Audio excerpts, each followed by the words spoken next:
আল্লাহ ডান সাইডে একটু তাকাই, রান্না মানে হবে না, চলো খালাস খালাস।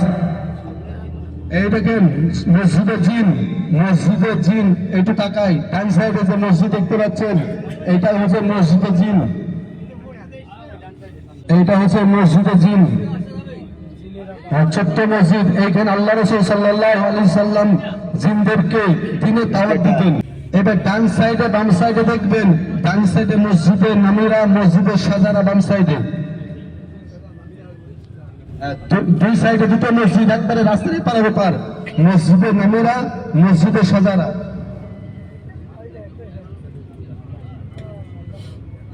এই দেখেন ডান সাইডে দেখছেন কোন দিকে মসজিদ নামিরা, আর বাম সাইডে মসজিদে সাজারা। আল্লাহ রাসূল সাল্লাল্লাহু আলাইহি ওয়াসাল্লাম মক্কায় বিজয় করার পর এই মসজিদে সাজারা প্রথম পতাকা পেতেছিলেন। ইহুদির কাছ থেকে মক্কা বিজয় করার পর আল্লাহ রাসূল সাল্লাল্লাহু আলাইহি ওয়াসাল্লাম সর্বপ্রথম যে পতাকা উত্তোলন করে পতাকা পেতেছিলেন এটা হচ্ছে মসজিদে সাজারা। আর একটা জিনিস এখানে দেখাই, আপনি খেয়াল করবেন, এই জায়গাটায় আল্লাহ রাসূল সাল্লাল্লাহু আলাইহি ওয়াসাল্লাম চাঁদকে ধারে দুখণ্ডিত করেছিলেন, এই সোজা এইখানে এই জায়গাটায় বাম দিকে বাম দিকে ডান দিকে আল্লাহ রাসূল সাল্লাল্লাহু আলাইহি ওয়াসাল্লাম মসজিদে সাজারা, মসজিদ নামিরার পাশাপাশি।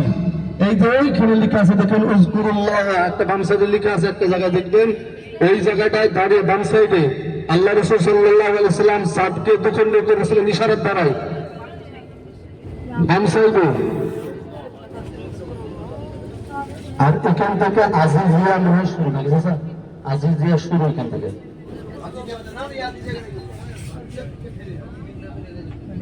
আজিজিয়ার বাস পাওয়া যায়,